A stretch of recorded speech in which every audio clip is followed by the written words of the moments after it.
The meeting of Vikram and Vedal.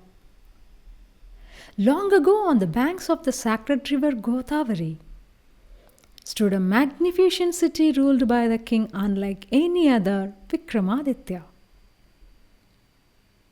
He was known far and wide for his bravery, wisdom, and sense of justice. To his people, he was not just a ruler, he was a protector. A man whose word was law, yet whose heart was gentle. One day, as King Vikram sat in his royal court, a serene-looking sage entered the hall. He bowed deeply and offered the king a golden fruit. The king accepted it with respect and handed it to his treasurer. The sage said nothing, only smiled and left quietly. The next day he came again, and again he offered a golden fruit.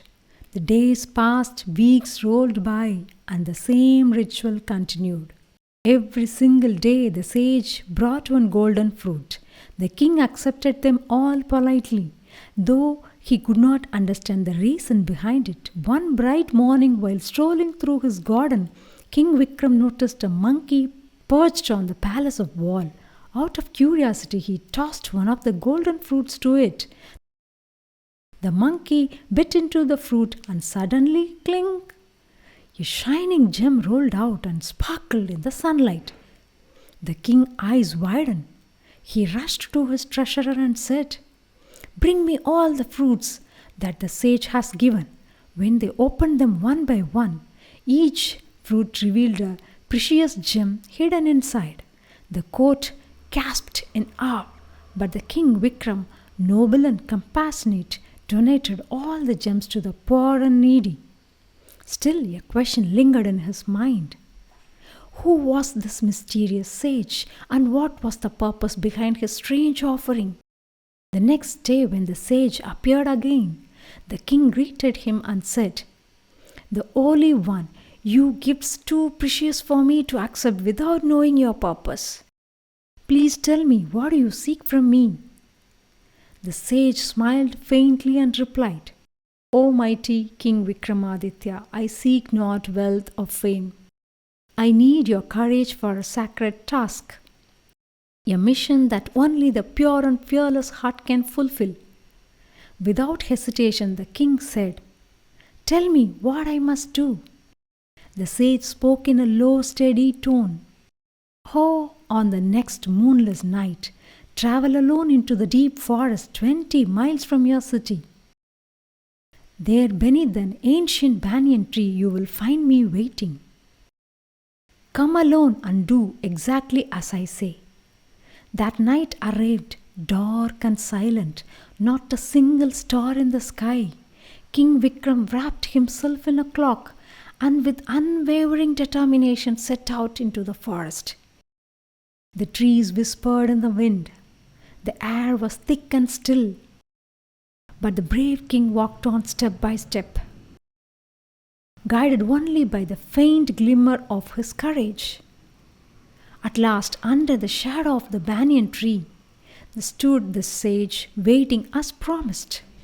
The sage voice echoed through the still air. "Oh, King Vikram, your test begins now. To the south of this forest stands an old tamarind tree. From its branch hangs a corpse, upside down. Bring that body to me." Without a word, King Vikram nodded and began walking again. The forest grew darker. Owls hooted.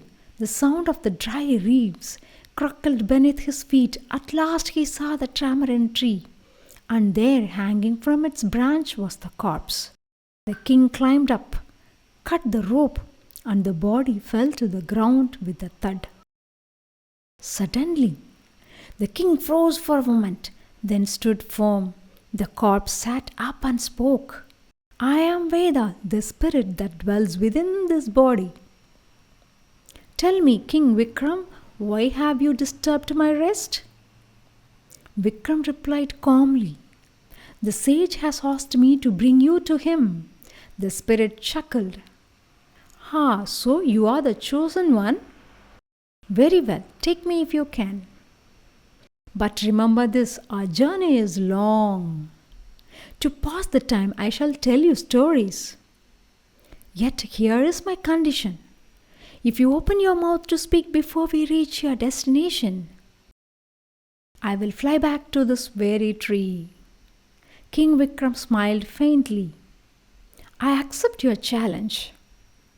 And so the brave king lifted Vedalam to his shoulders and began to long, silent walk through the dark forest. The trees swayed, the night deepened, and the mysterious voice of Vedal echoed through the air. Then listen, O king, to my first story, as that was how the meeting of Vikram and Vedal began. A journey through 25 strange and wondrous tales, each filled with puzzles, wisdom, and lesson of life. These stories remind us that courage and intelligence go hand in hand, and that even the bravest heart must stay wise, for strength without thought leads only to folly. So remember, like King Vikram, face your challenges with courage and clarity. For the real victory is not in fighting ghosts, but in conquering fear and ignorance within ourselves.